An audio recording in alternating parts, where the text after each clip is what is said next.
as well as Professor of Virology, Omu Anzala. Now, welcome to the show, lady and gent. I'll throw this question over to the CAS just to kick us off. Do you think the counties, or rather tell us whether the counties have the right capacity to effectively test for COVID-19? Thank you, Trix, and thank you for having us here today, and thank you to Prof. Anzala for joining us.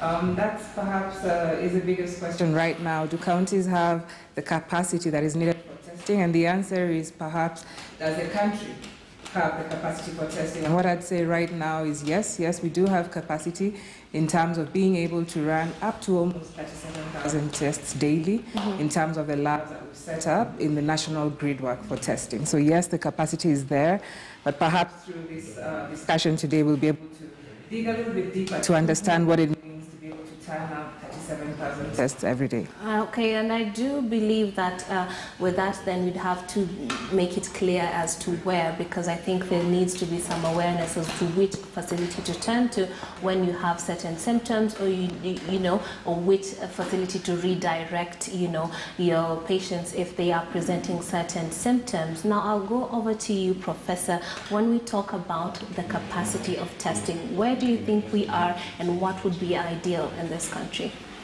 Yeah, thank you for having me. It's a pleasure to be here and talk to the citizens of this country. The capacity to test has several levels. Right. You know, one of them is the infrastructure that one needs to have in place to be able to test. The second is human resource, well-trained human resource ability to actually be able to undertake those tests and to ensure that the tests are accurate. The third is ability to get the commodities, to be able to bring in the commodities that are required to be able to assist us in ensuring that we test. And then the next one is to be able, once you have tested, to be able to ensure that the results that have been obtained are communicated to those who need to use those results in good time. Yes. So those are actually the three layers. And any problem in them usually will impair, you know, the processes of testing.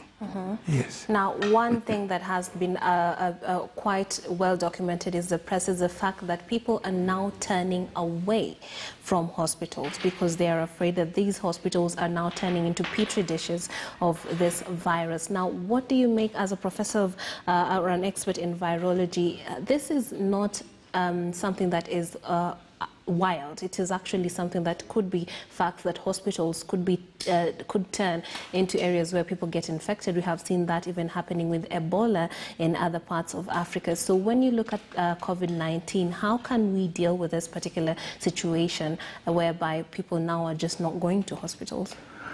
Actually, is a concern to us, those of us in health. Yes. Because we want everything to continue as normal, because before COVID, all hospitals were up and running, patients who need to be seen were being seen, and everything else. Now, in any of the hospitals, the structures that have been put in place is to ability to ensure that all the hospitals have infection prevention control. Right. All the hospitals have ability to triage, such that any individuals coming in who they have a feeling that they might have COVID or being infected, those patients are then triaged to where they can actually go and be tested, and the others can actually go to the normal processes and go to the clinics, go to surgery, be admitted for all manners of things. So my appeal is that hospitals are not petri dishes. Hospitals have been always hospitals. Ability to control infections has always been there. So really, the capacity to do all these things we are talking about are there. Right. So our appeal is that let us continue going to hospitals. Let's not die at home for infections that we have been able to control. Malaria. Let's see our kids going back and ensuring that they are vaccinated for the standard vaccines that have actually been given out.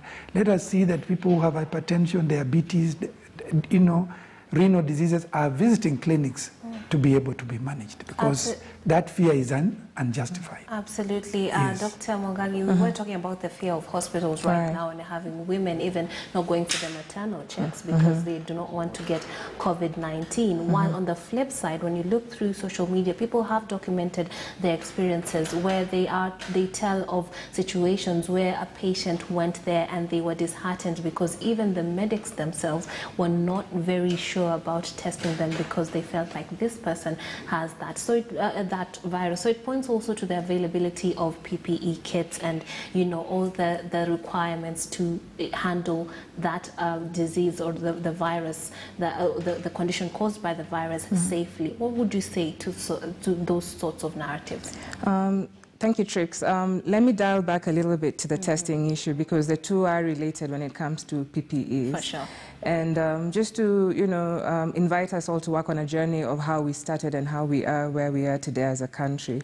From March, you know, the month of March when we had our first case, we actually had to send our samples to South Africa for testing.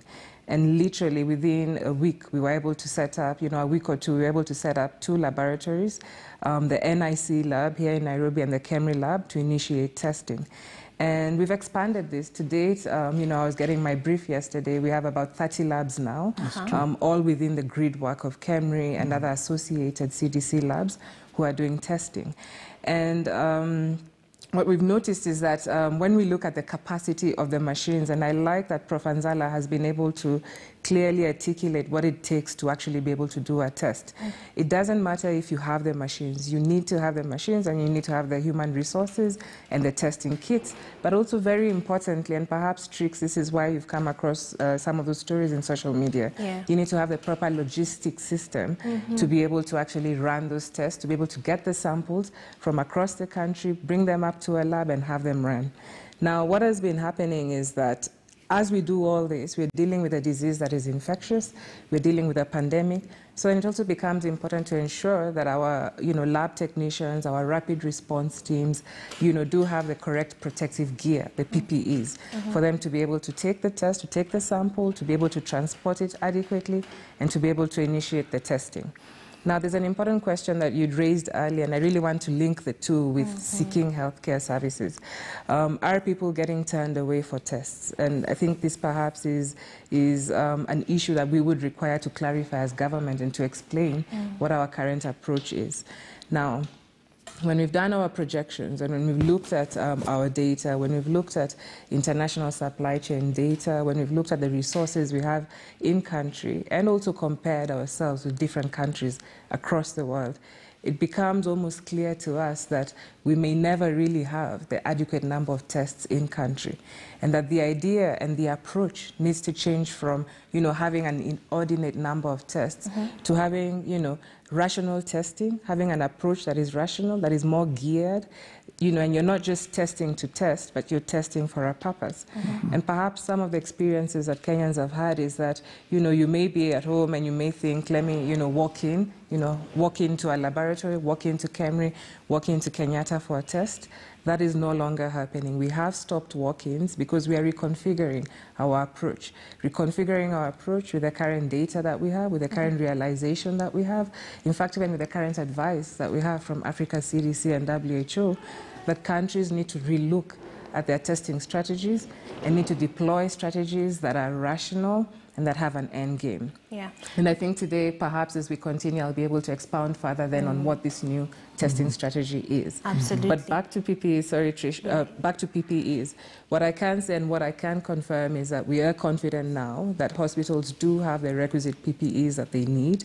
Again, another journey that we've, you know, had to experience, starting with, I must say, you know, very few PPEs and having challenges in that space. But right now, our stocks are there. We do have ingrown local manufacturing of PPEs. We have these PPEs that have actually improved over time, that have been sort of, you know, validated with our healthcare workers, them themselves. I do know of union members and doctors and nurses who are involved in the validation process of our PPEs. And so we have adequate stocks. What we do need, though, to do is improve our logistics systems with county governments to ensure that these PPEs are in place when they're needed.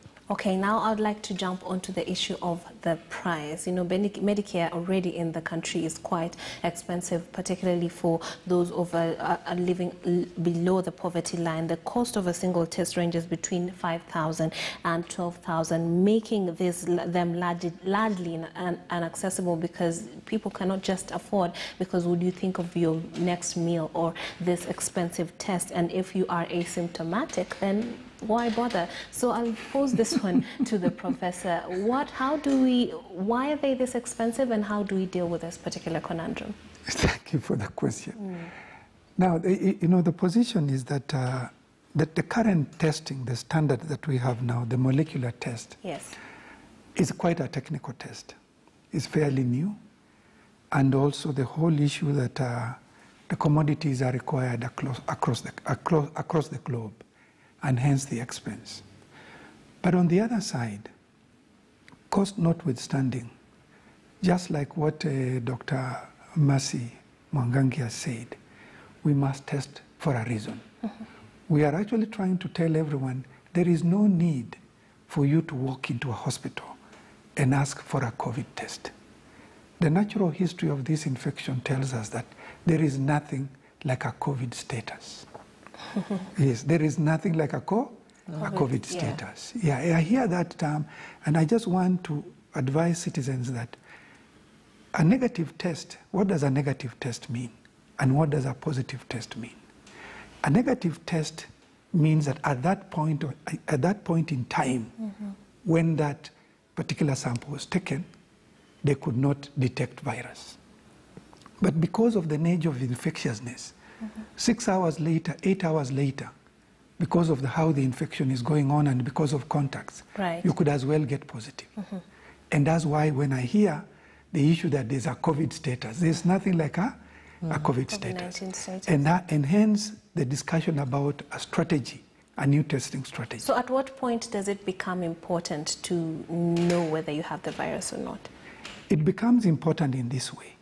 We are advising that there are people that we need to test. One, if you have signs and symptoms suggestive of an upper respiratory tract infection, we immediately want to test you because you fulfill what we call the case definition. Number two, once we've done that, then we want to look for your contacts. Anybody you've been around with in the last 2 or 3 days, close contacts. We want to bring them in and also be able to test those people. Because the idea here is that we want to contain the infection and we also want to mitigate the infection. And there are two things we need to understand from just the natural history of this infection. One, we are not going to stop the spread of SARS-CoV-2. Yeah. What each country is doing now is to slow down the spread. Because eventually most of us will get infected. A lot of us will eventually develop some level of resistance, and slowly the outbreak will begin to do what? To actually go down. And that's what we are advising. Let us work as hard as we can to put all the measures that we have actually advocated in place to slow down the spread. But as we slow down the spread, we also want to do one more thing. Limit the number of deaths. We want to work very, very hard to limit the number of deaths by shielding the people we know have comorbidities who are likely to get infected and maybe die. And then the third thing as we do that is to ensure that as we slow down, we are not overwhelming the healthcare system. Those are actually the things that we are looking for. But in meanwhile, work with the international community to look for a vaccine. Because we know very well that the end game is going to be affordable, effective, accessible healthcare, but in addition, a vaccine that works. Absolutely. Yes. Now, when we still on that topic of affording, treatment, COVID-19 is something new. It's even called the new coronavirus. Now, this is unprecedented, and that means handling it and tackling it, even when it comes to payment for the treatment is something that we're still catching up on and figuring out. And then comes the question of insurance. So is there a way that the ministry is collaborating with insurance agencies to ensure that people, even though this is unprecedented, are able to access some form of insurance for COVID-19? Dr. Mwangangi. Yes, Trix. COVID-19 is a new disease, and we are sort of trying to learn what does it take to fully manage the disease in its acute phase. So this is a phase where you may be presenting with symptoms and that you may require admission. But also new emerging evidence is telling us that COVID-19 might actually have effects in your system that long, come after your recovery. So perhaps we're looking at, someone having this condition for months on end or having effects of this condition for months on end. And we've been able to carry out studies within the Ministry of Health to determine what is the cost of actually managing a COVID-19 patient. And we've shared this in our daily briefings. For example, for us to manage a mild case, it costs about 21,000 Kenya shillings. And if we go all the way to a severe case, about 24,000 shillings. And a critically ill patient who requires ICU care would spend about 50,000 Kenya shillings. Right. And that's just for, the management. If we get into the testing, as you've highlighted today, this is about, between 3,000 to 12,000 Kenya shillings. And we've looked at, what are the cost drivers? What drives the cost when it comes to COVID-19? And one of the biggest cost drivers, of course, is the PPEs, and the idea of accommodation. Because remember, this is not a patient who is coming in, staying for 2 days. They're with you almost for 13 to 14 days. So of course, the accommodation costs. And then when it comes to ICU care, then in comes in the need for oxygen and ventilation support. Yes. Now, an important thing, every time we're discussing affordability when it comes to public health, we have to always, remember that are we discussing affordability to the country? Are we discussing affordability to the individual? Are we discussing affordability to the health system? And what is clear right now is COVID-19 actually does affect affordability on all fronts. Yes. And the biggest dent that COVID-19 can give us particularly is on that of households. And currently in Kenya, as it stands, we spend about, a fair amount of 30% of our health expenditure goes into what we call out-of-pocket expenditure. It means that out of all the money that is spent in healthcare in this country, households have to dig into their pockets, up to the value of 30%. So you can imagine now with COVID-19, if we don't put in place interventions, then this is likely to go up higher, and COVID-19 expenses are bound to crowd out other expenses in a household. And so it becomes important to put in place safety measures. And so we have done this. We are working with NHIF to be able to look and see how can we put in place a package, a benefit package within that of universal healthcare coverage package that will be able to contain and take care of anyone who may have COVID-19. So you are stating categorically that we can look forward to having a COVID-19, a package that... Once this is concluded with our actuaries and we're able to determine what the outlay of this looks like in 18 months, and I'm happy to report this is an issue that's under active discussion, then definitely we'd be able to take care of this. And we've even gone a step further and engaged private sector, engaged private medical insurance companies, and we're in discussions to really define what does it mean when a condition ceases to be a pandemic and becomes endemic, because you'll appreciate when it comes to insurance, it becomes difficult to insure for a pandemic because of the very nature of the disease. But we are discussing the private sector, and we're hoping to have a way forward on this. Okay, now let's shift gears to another area of it. When you look at testing, there could be it takes a while for the results to come back, right? And then obviously you can just call it a backlog. How are we working towards ensuring we get rid of that particular issue, Professor? Yeah, as we initially stated, the various processes we go through. Really, the biggest problem in testing has been commodity, and it is totally out of control. It is a global problem because these tests are required in nearly all the countries. It is the same test. There are only a few manufacturers who actually manufacture these kits. That is actually where the problem is. Our hope is that as we move ahead with the advancement in technology, newer approaches of testing will actually come through so that we are not just reliant on a molecular test. So the backlog is really brought about by global commodities and global shortages. So that you can order now, but it takes you 3 or 4 weeks for the assays to arrive. But you see, you are still going on and testing. So my appeal is that we should just appreciate that there's a global problem, and that's why you see the backlog. But on the other hand, testing is not everything. Yes. Because everybody keeps saying that we are not testing enough. You cannot test enough.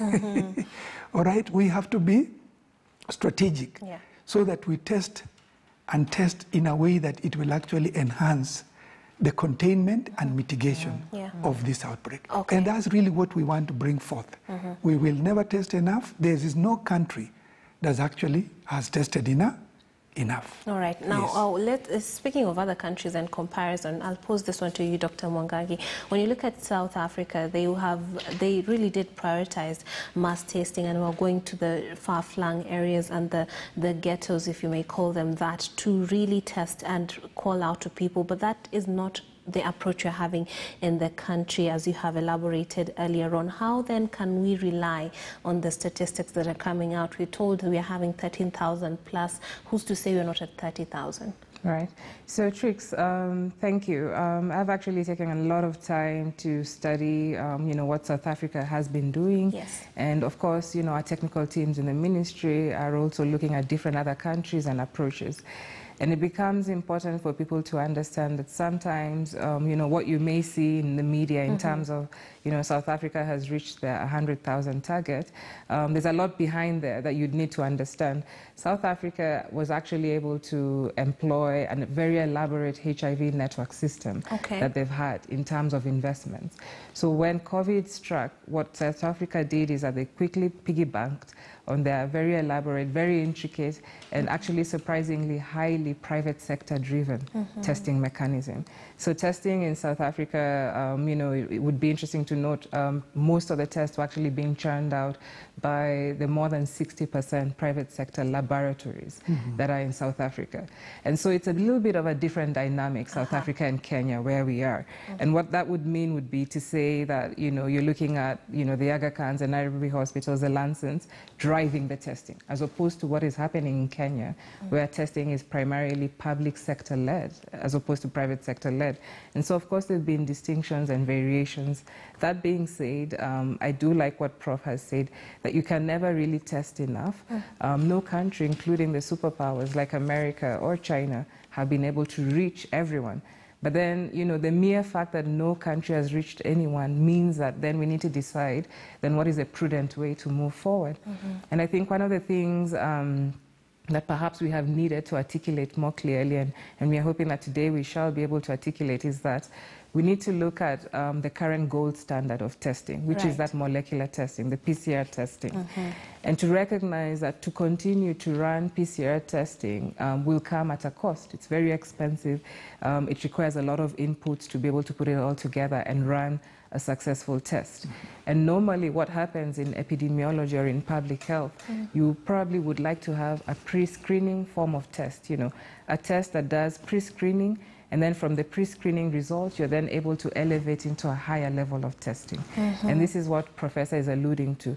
We are working really hard, and globally the efforts are there to be able to have a suitable rapid test that can actually be deployed en masse. So these are like the HIV tests that we have. So you deploy this test en masse, and once then you deploy the test, you're then able to follow up on your positive cases and then deploy the PCR test to the positive cases. And what this new approach and strategy would do is that it would reduce the lag times that you've mentioned, because we'll be able to quickly run a test, a rapid test, determine who is probable in terms of being positive, who meets the case definition, and then those people are the ones who we would channel through for PCR testing. And this is something that is under discussion within the Ministry of Health to be able to define it and ensure it's implementable. The second bit of your question is, does this mean that we actually have higher numbers than the ones that we report every day? And what I would say is yes, definitely. The numbers that we report are a direct measure of the PCR tests that we've conducted. impacted.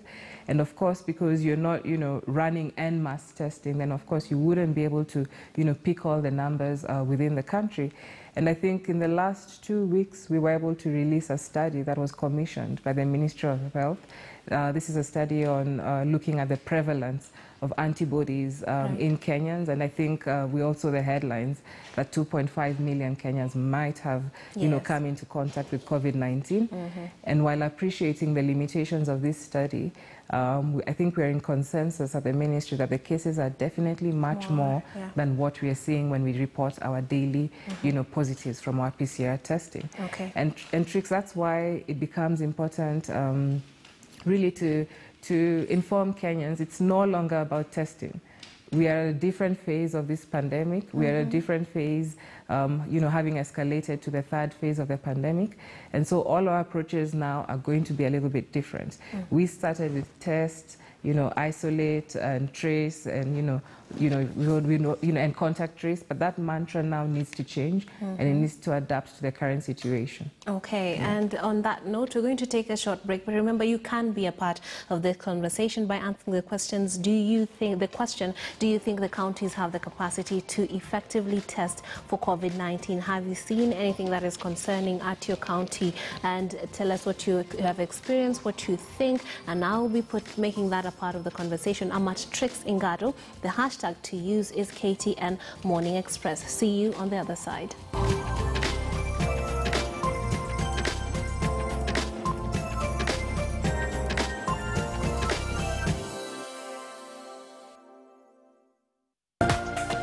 This is KTN News.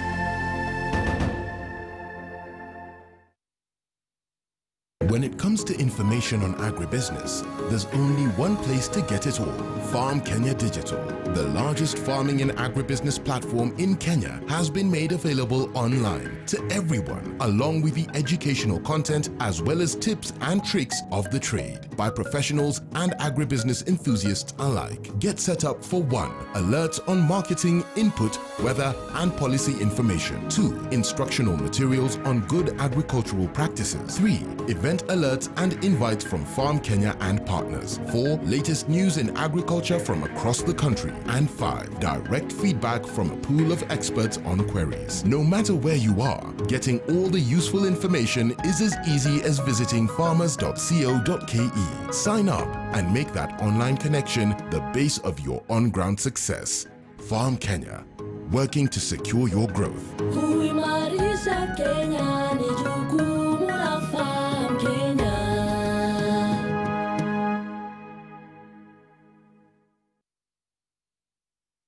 I am very humbled to be among the organizations that are standing with Kenyans during this time.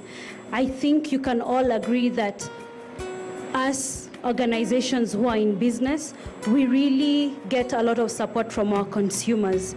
And in these difficult times, this is the time to show that we also care. It's not just business as usual for us, and we have decided to rally each other and rally the spirit of being a Kenyan, whereby we help where we can. And at this time, we've decided it's not about the consumers to come to the shops and buy the products as we are used to.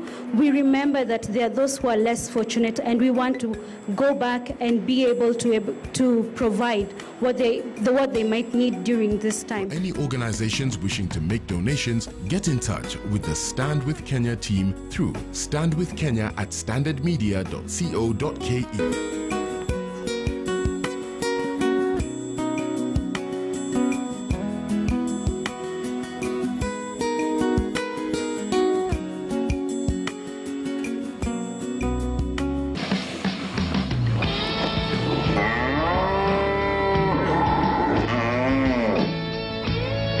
Mama ukimpa ng'ombe, akikamua atapata mapato. Kupitia kwa ng'ombe hata anaweza peleka mtoto shule. Maziwa yenye tunapata, tunaweza pata saa nyingine hakuna soko. Na kama huku nyumbani tunategemea community. Freshian is a heavy feeder. Nataka chakula mingi. The cow has had the calf. You need now to supplement with dairy milk and Maclick super. To butter anything from an animal, you must make sure that unajua hiyo maziwa ndio faida yako. So lazima uwe prepared kufanya chochote ambacho kitafanya hii ng'ombe ikupatie maziwa ya kutosha.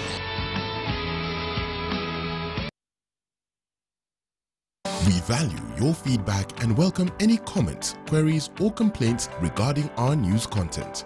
You can get in touch with us on SMS 22155, call 0719 012 450, or you can send us a letter on Post Office Box 30080-00100, or deliver it to our offices at Standard Group Center, Mombasa Road, Nairobi.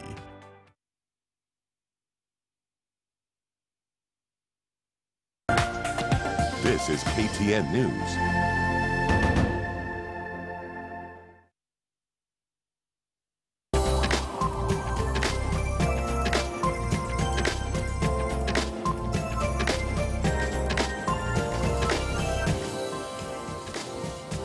Welcome back. Today we are focusing on COVID-19 and testing, particularly at the county level. We are asking you, do you think your counties have the capacity to effectively test for COVID-19? Some of your opinions have come in. We have Kinyanjui here saying, can Kenyans access insurance package with NHIF in regards to COVID-19? We have had that question answered. It is in the works. And then we have Keith Okoth, who says the government, in conjunction with the Ministry of Health, has made a major improvement when it comes to testing as compared to the earlier days. We may not have enough testing done, but it is a notable change well in. Then we have Jacob Matlala saying right here that the answer is no. On the rejoinder question to Madam Mwangangi, examples, do we have infrastructure in place to transport specimen from Rusingan, Timaru, Kuria, Lonyangaran, Marsabit to Kisumu or Nanyuki? Then we have Wilson Anyango saying counties have no capacity to test, no kits, no protective gear, human resource, etc. The African here says they should be capacitated to, but seems the national government is running the show. I don't know what you mean by that, maybe an elaboration. Then we have Stanley Mugo saying you're seated somewhere and have been there. Health is devolved. If counties can't test, why not specify which sickness should be devolved? Now, get your opinions in. I shall make them a part of the conversation. Dr. Mwangangi, you're smiling about that. Tell us what's on your mind. I mean, you know, it took me back to the day I was a student and, you know, we were saying you treat a whole human being. So I was just wondering, you know, if I'm diabetic and I have COVID, which part of me do you devolve? Yes. Right? So, yeah, right. Quite interesting. But then I'd like to jump into some of these specific questions, because people would like to know, if today I present a certain symptom, what hospital should I go to? Are you in a position to give us maybe an outline of where you can actually get tested? Or is there a database, a website, some list where you can refer to and know that if I feel this way, this is the hospital I'll go to and get treated or attended to for sure? Right. Okay. So in terms of access to healthcare, different counties have designated what they call their COVID treatment units. So they're CTUs. And we do have this list available, and we will upload it to the Ministry of Health website, and it's also available at the COG website. And why it becomes important to focus on these spaces is, you know, we're trying to direct COVID patients to a certain space where the staff are ready and they're able to be taken care of, and, you know, the oxygen is available, the beds are available, and we're avoiding that cross-contamination within the hospital setting. That being said, within Nairobi, we do have access at Kenyatta National Hospital.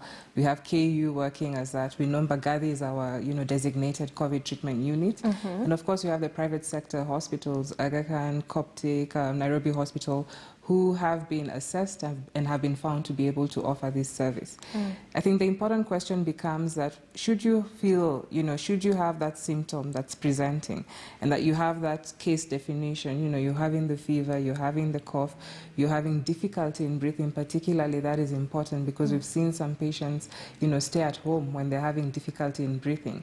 Then you need to rush to whatever, you know, health facility that is near you, but a health facility that is able to perhaps be should I say, a more superior health facility, you know, not the health center or dispensary, but the bigger, you know, county referral hospital or national referral hospital to get the care that you need. Yeah. As you move to that center, it becomes important then to also call the 719 number, because when you call this number, what you do is then you set up a system in terms of ensuring that the hospital is ready, being able to designate you to the nearest facility, alerting that facility that we do have XYZ coming your way, so that when you get to the facility, you know, we don't have cases perhaps of you having to wait in the parking lot or having to wait for, you know, transfers, and that this process is as seamless as possible. Absolutely. So we're still encouraging Kenyans to be able to utilize that line. It's available, it is working.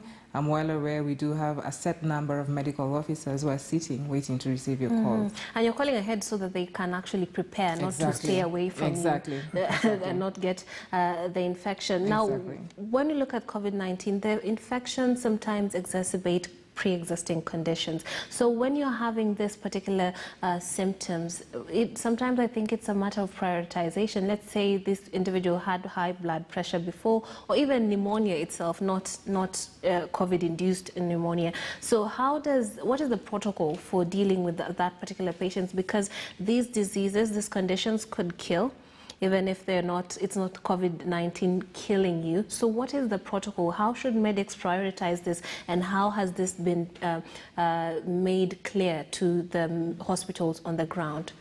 Right. So again, a very good question. There was a raging debate just last week amongst the medics, in terms of what the protocols guide when it comes to having, say, a mother who's pregnant and has COVID-19, or perhaps a road traffic accident, victim or individual who then also has COVID-19, and much like you said, a hypertensive or diabetic who has COVID-19.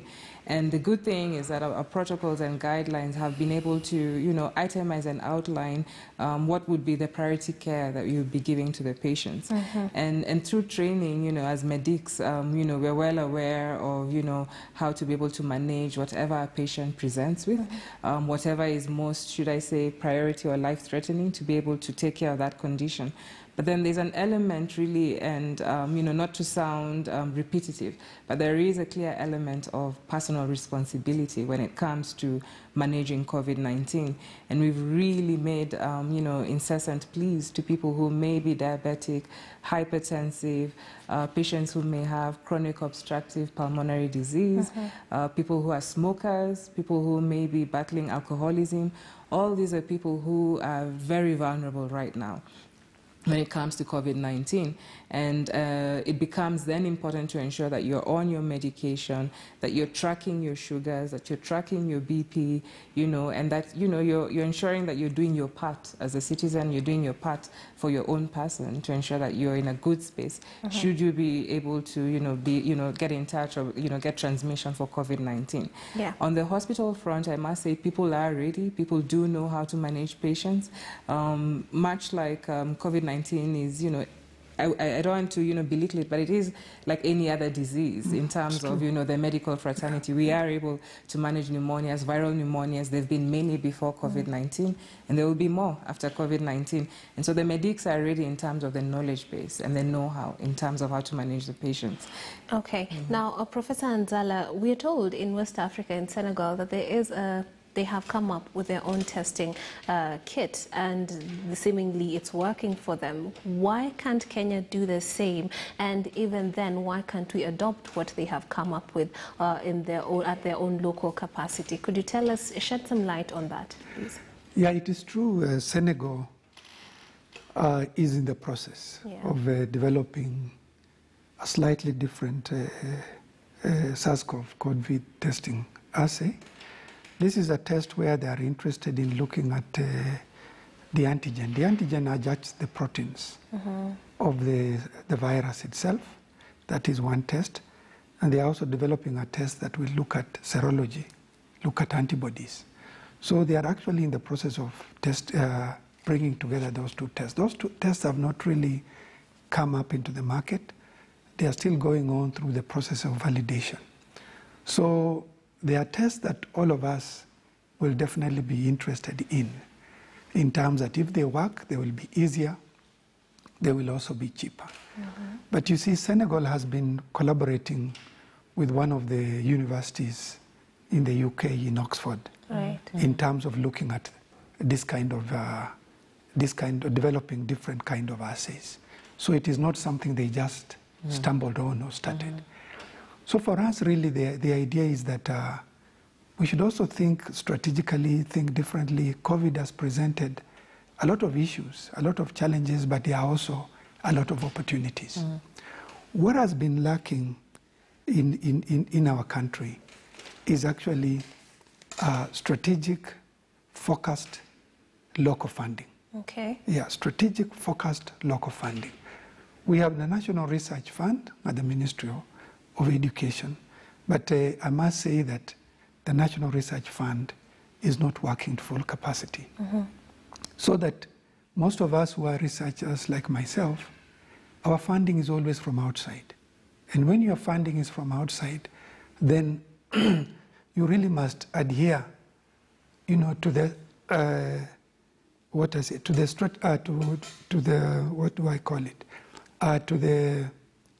what the national funding requires as a priority. So what we really need is that what are our priority research areas in various fields, health, agriculture, all across the board, and then ask ourselves, what kind of research do we need to do? And what I call research for a purpose. We can actually have research that is geared to product development. Right. Say we want to develop a vaccine for this. We want to develop an assay for this. We want to develop a drug for this. And then that becomes country priority. That's what I see lacking in this country. But I hope that with COVID now, and the challenges and the opportunities that have been presented, we must begin to think very seriously as a country and begin to think in that direction. For example, as we speak, there's a virus called dengue, which is a problem at the coast. It is likely to begin to spread. There's a virus called chikungunya, which is also available. There are many viruses. Let me go into them, all right? All these things require that as a country, we must know that these things are within us, but how can we work to ensure that we develop ourselves to be able to make diagnosis of this assay, rather than saying, let's wait for somebody else, because then you end up with the problem we are having. Shortages of commodities, because you are expecting somebody else to make it and then sell it to you at a cost. Absolutely. Now, when you talk about finding solutions and being forward-thinking, it has been postulated that if the Western world or the East find a treatment or a vaccine for COVID-19, we might be last on the list, being part of the third world. I hope not. Dr. Mwangangi, what are the projections on that, and where do we fall in terms of priority when it comes to getting said vaccine if we do come